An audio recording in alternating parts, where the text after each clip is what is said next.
Olá, paz do Senhor Jesus, tudo bem com você? Bispo Valdivino aqui mais uma vez, nós continuando nossos estudos bíblicos e teológicos no nosso segundo módulo, agora no vídeo de número 7, e nós vamos estudar agora sobre Êxodo. Já vimos a história de Gênesis, o primeiro livro do Pentateuco, né, essa primeira seção do Antigo Testamento, e agora nós vamos continuar vendo o livro, um panorama, né, sobre o livro de Êxodo.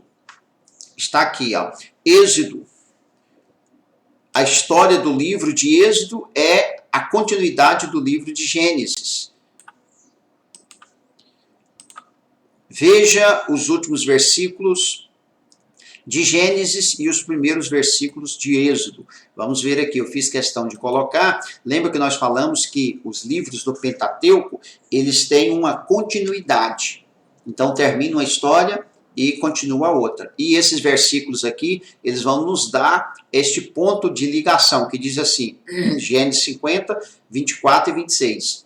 Termina com a morte de José no Egito, ele relembrando seus irmãos hebreus da promessa de Deus de tirá-los dali. Diz assim, antes de morrer, José disse a seus irmãos, estou à beira da morte, mas Deus certamente virá em auxílio de vocês e os tirará desta terra, levando-os para a terra que prometeu com juramento a Abraão, a Isaque e a Jacó.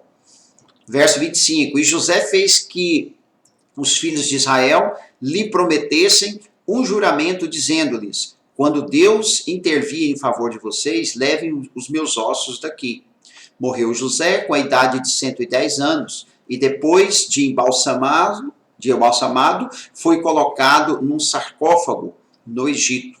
O Egito tinha esse costume, né, de embalsamar os mortos. Mas aqui nós vemos então que o livro de Gênesis, ele encerra exatamente com esses versículos aqui, dizendo, registrando, né, o pedido de José para os seus irmãos ali.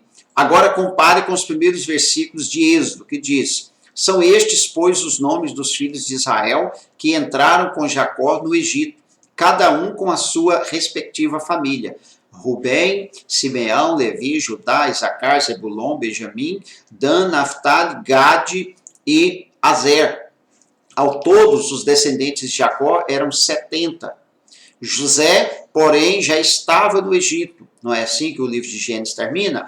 Ora, morreram José, todos os seus irmãos e toda aquela geração. Aqui o livro de Êxodo, já nos primeiros versículos, já acrescenta, né, que morreu José. O livro de Gênesis termina falando da morte de José, e o livro de Êxodo já começa falando da morte de José, e também de todos os seus irmãos e de toda aquela geração de José. E diz assim, os israelitas, porém, eram férteis, proliferavam, tornaram-se numerosos e fortaleceram-se muito, tanto que encheram o país. Então subiu ao trono do Egito um novo rei, que nada sabia sobre José. Disse ele ao seu povo, vejam, o povo israelita é agora numeroso e mais forte que nós. Temos que agir com astúcia para que não se tornem ainda mais numerosos. E no caso de guerra, aliem-se aos nossos inimigos, lutem contra nós e fujam do país. Esse período aqui agora, Israel, aquelas 70 pessoas que desceram para o Egito, agora já se tornaram então um povo numeroso. E o rei do Egito, Faraó, temendo que eles, em caso de guerra, pudessem se aliar ao seu adversário, justamente para poder conseguir a sua libertação, porque eles eram escravos, era eles que serviam Faraó, era eles que construíam as cidades de Faraó. Então, Faraó vai armar uma cilada contra esse povo. Êxodo é o livro da redenção. O nome hebraico é o princípio do versículo 1. O seu nome grego significa saída. Então, Êxodo significa saída. Gênesis significa início e Êxodo significa saída. Descreve a opressão do povo israelita e como Deus agiu para libertá-los da escravidão. e a forma como conduziu a terra prometida e a revelação da lei de Deus e o pacto efetuado no Sinai. Então esse povo agora, com esta numerosa quantidade de pessoas que estão ali no Egito, o faraó arma a sua cilada para poder matar todos os recém-nascidos do sexo masculino, e nesse contexto é que vai nascer Moisés. Então agora que Moisés vai nascer, ele é o autor de todo o Pentateuco, mas agora que a Bíblia, no livro de Êxodo, vai registrar o nascimento de Moisés. E ele nasce em meio a esta opressão que o povo de Israel estava tendo, né? Esse sofrimento, e também a essa estratégia de Faraó de matar os meninos, os homens que nasciam. Né? Só que a Bíblia diz que eles não conseguiam fazer isso, não conseguiram matar. Por quê? Porque Deus deu uma estratégia para as mulheres hebreias, e elas sempre conseguiam ter os filhos antes. A estratégia de Faraó era que as parteiras matassem as crianças antes de nascer e dissesse, olha, nasceu morto. Mas isso não aconteceu. Veja aí que então, o autor também de Êxodo é Moisés. A vida de Moisés conta com 3 períodos de 40 anos. O primeiro período foi passado no lar dos pais, onde recebeu formação espiritual, e no palácio de Faraó, onde recebeu treinamento intelectual e político por 40 anos. O segundo momento, ou o segundo período, foi passado no exílio em Midian, onde serviu como pastor e casou com uma filha do sacerdote Jetro, e lá também ele passou mais 40 anos. Então a vida de Moisés é dividida bem igualzinha, né? 40 anos no palácio e com a sua família hebreia, depois mais 40 anos ali quando ele tem que fugir do Egito, lá no deserto ou no monte Horebe, para onde ele foi, a região de Midian, mais 40 anos, e o terceiro período foi passado no Egito e no deserto,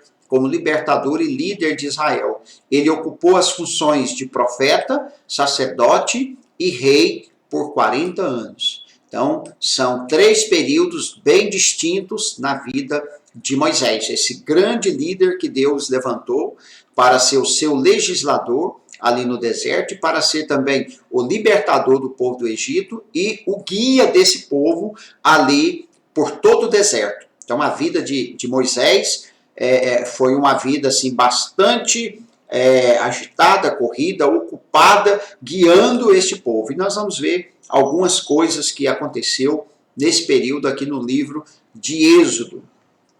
A geografia ali do lugar onde os fatos ocorreram.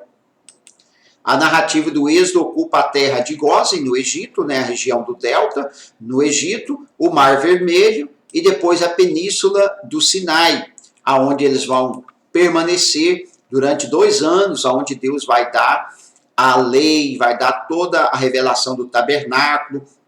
Eles saem do Egito, atravessam o Mar Vermelho e eles se acampam aqui nessa região do Sinai.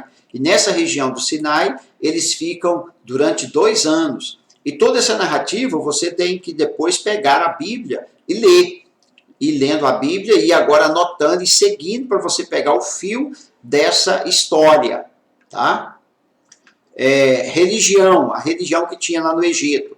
A religião dos egípcios constava de uma infinidade de divindades, cada qual com funções específicas. Tinha deuses nacionais, locais, e ainda muitos seres e objetos da natureza a quem eles atribuíam poderes especiais. Seus deuses principais eram Ra e Horus, deus do sol, vencido pelas trevas nas 10 pragas, Osíris, o deus do Nilo, que foi vencido também, né, senhor da fertilidade ou da vida, vencido pelas águas, que se tornou em sangue pela morte dos primogênitos.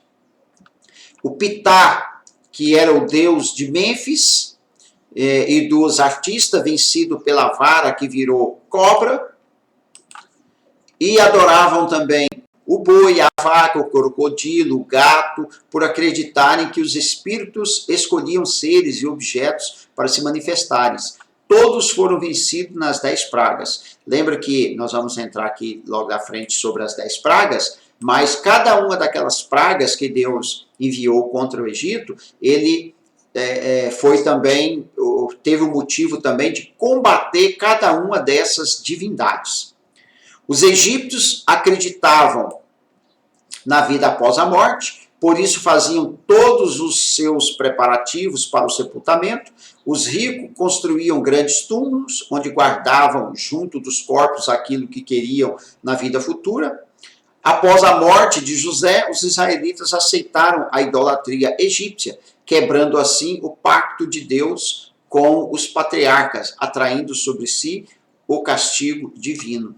Então, eles residindo lá no Egito durante esses 430 anos, enquanto José estava vivo, eles conseguiram manter-se fiéis a Deus, não quebraram o pacto, mesmo vivendo nesse lugar de tantos deuses, de tanta religião.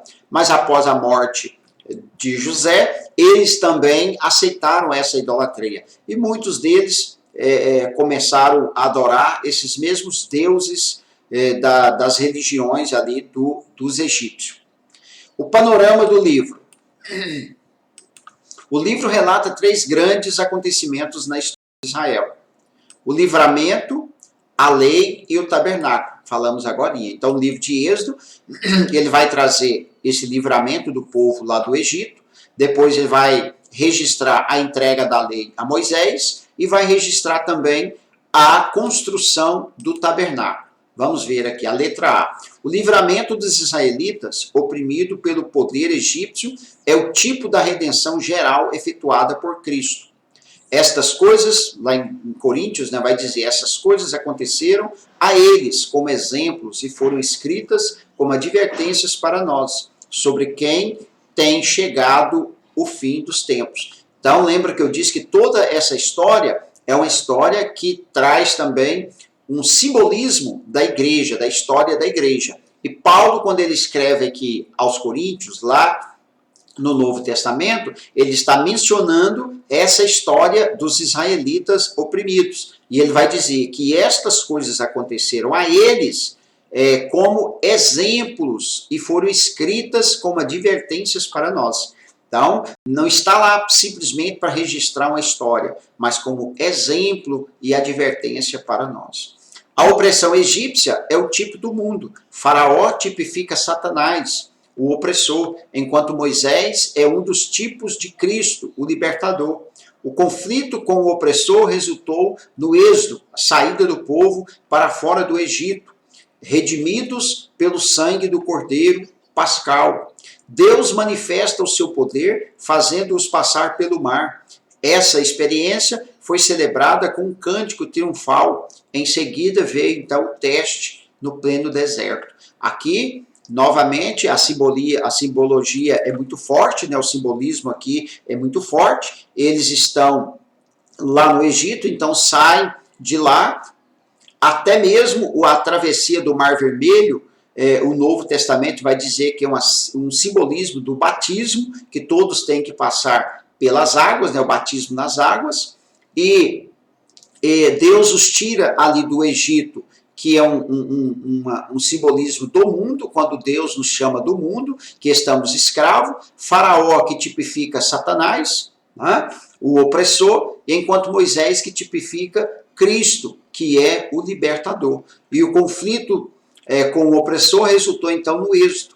Então, quando houve ali essa batalha, esse conflito, resultou que Deus tirou o povo ali do Egito. Êxodo, saída do povo para fora do Egito, que é os redimidos pelo sangue de Cristo. Assim também, quando na tribulação, na grande tribulação que ocorrer sobre a terra, haverá então a saída dos redimidos pelo sangue de Cristo, que é o arrebatamento da igreja, um assunto que nós vamos ver em escatologia. Deus então manifestou o seu poder, fazendo eles passar pelo Mar Vermelho, que é uma experiência celebrada com cântico triunfal também. Depois Miriam vai dançar, vai cantar, festejar, tudo isso ali no Monte Sinai. E no próxima aula, no próximo vídeo, nós vamos ver quando eles estão parados ali então no Monte Sinai, Deus faz a entrega da lei ali para a Moisés. Até já, Deus te abençoe e até o nosso próximo encontro.